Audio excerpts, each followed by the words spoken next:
బాబుజీ గారు, బొత్స సత్యనారాయణ గారు మళ్ళీ జాక్పాట్ గెలుస్తారా గెలవరా తర్వాత కానీ ఇప్పుడైతే వాళ్ళ మేనలుడికి ఎంపీ, వారి వైఫ్ కి ఎంపీ, వారు ఎలాగో ఎమ్మెల్యేగా ఉంటారు, వాళ్ళ తమ్ముడు ఎలాగో ఎమ్మెల్యేగా.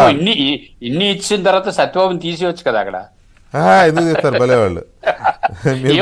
కాదు, జగన్మోహన్ రెడ్డి చేస్తున్నవి అన్ని ఎవరి చేత తిట్టిస్తాడో ఎవరి చేత చెప్పిస్తాడో వాళ్ళే తప్పిస్తాడు. అంతేలే. ఇప్పుడు నారాయణ స్వామి కూతురికి ఇచ్చి నారాయణ స్వామికి ఇవ్వలేదు, తెల్లం బాలరాజు వైఫ్ కి ఇచ్చి తెల్లం బాలరాజుకి ఇవ్వలేదు అని మీరు అలాలో వచ్చారా? అంతే కదా. మరి అమర్నాథ్ ఏమయ్యాడు, నాని ఏమయ్యాడు? లేదులే, బొత్స కొంచెం ఎంతైనా ఆయన స్టార్ పొలిటీషియన్ కదా, డెఫినెట్ గా ఆయనకు ఉంటుంది. ఈ రెండు పైగా వాళ్ళ తమ్ముడు ఉన్నాడు, ఇంకా అప్పలర్సే లేడు. కాబట్టి ఫ్యామిలీ బొనాన్సా ఏమో ఇది. గతంలో రాజశేఖర రెడ్డి గారు ఉన్నప్పుడు తెచ్చుకున్నారు కదా 4-5. అవునండి. సో ఏంటి మీ రియాక్షన్ ఏంటి ఆ జిల్లా నుంచి? మీరు జిల్లా నుంచి ఇది ఎప్పుడు ఉన్నదే. నేను ఎప్పుడు చాలా మందికి చెబుతా ఉంటాను అనమాట అండి. అంబేద్కర్ మాకు ఒక మంచి పని చేసి పెట్టాడు, ఎందుకంటే రాజ్యాంగం ప్రకారంగా ఎస్సీ ఎస్టీ కాన్స్టిట్యున్సీలో వాళ్ళే చేయాలని, లేకపోతే వీళ్ళే చేసి ఉండేవాళ్ళు అందరూ. అందుకని అంటే సత్యబాబు అవాజ్ జమానా నడుస్తుంది, అది గ్యారంటీగా వాళ్ళ కుటుంబం అంతా చేస్తారు.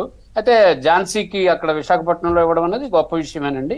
మనం కూడా ఆలోచించాలి. ఎందుకంటే ఇప్పుడు అక్కడ కూడా ఒకటి వచ్చింది, నాన్ లోకల్ లోకల్ అనే ఒక ఫీలింగ్ అని కింద లెవెల్లో వచ్చింది. అందుకని ఎంవి సత్యనారాయణ అది తెలుసుకొని ఆయన సిద్ధపడిపోయి ఈస్ట్కి వెళ్ళిపోయాడు ఆయన. కాకపోతే ఏంటంటే మరి విశాఖపట్నంకి ఈవిడిని ప్రయారిటీగా ఇచ్చారు. మరి అక్కడ ఉన్నటువంటి బీసీ నాయకులు చాలా మంది ఉన్నారు. ఇప్పుడు చాలా మంది అక్రమాని విజయ నిర్మల కావచ్చు, లేకపోతే ఇంకొకరు కావచ్చు, గొలగాన రామాదేవి కావచ్చు, హరికుమారి కావచ్చు, వీళ్ళందరూ మేయర్ చేశారు. మరి బీసీలో చాలా మంది ఉన్నారు. మరి అట్లాగే నేను అన్నిటికన్నా విచిత్రం అంటే, నేను విశాఖపట్నంకి ఇస్తారంటే ఆ శ్రీకాకుళం నుంచి ఒకరిని తీసుకొని ఇక్కడ ప్రమోట్ చేశారు. లాస్ట్ టైం ఎంపీ ఇస్తారు అనకాపల్లికి అని చెప్పి, ఆమె పేరు గుర్తు రాలేదు, ఆమెకి ఇస్తారని అనుకున్నాను. మరి అది కాకుండా వీరికి ఇచ్చారంటే గొప్ప విషయమే. మరి సమీకరణాలు ఎలాగన్నది మారుతాయండి, ఇవన్నీ ఇలాగ ఉండిపోవు. మరి దీన్ని బట్టి తెలుగుదేశం పార్టీ క్యాండిడేట్లు కూడా నిర్ణయిస్తారు కదండి. అంతే కదా, అవతల ప్రత్యర్థిని బట్టే ఇంకో ప్రత్యర్థి పార్టీ తమ అభ్యర్థిని ఇది చేసుకుంటారు. కాదు ఇక్కడ బొత్స సత్యనారాయణ గారికి ఇంత ఒక బొనాన్సా ప్యాకేజ్ ఇచ్చేయడం అనేది కొంత ఆసక్తికరమే. కాకపోతే అప్పుడు గెలుపు అవకాశాలు ఎలా ఉంటాయి ఏంటి అనేది కుటుంబంలో కూడా ఇంకో బొనాన్సా వస్తుంది.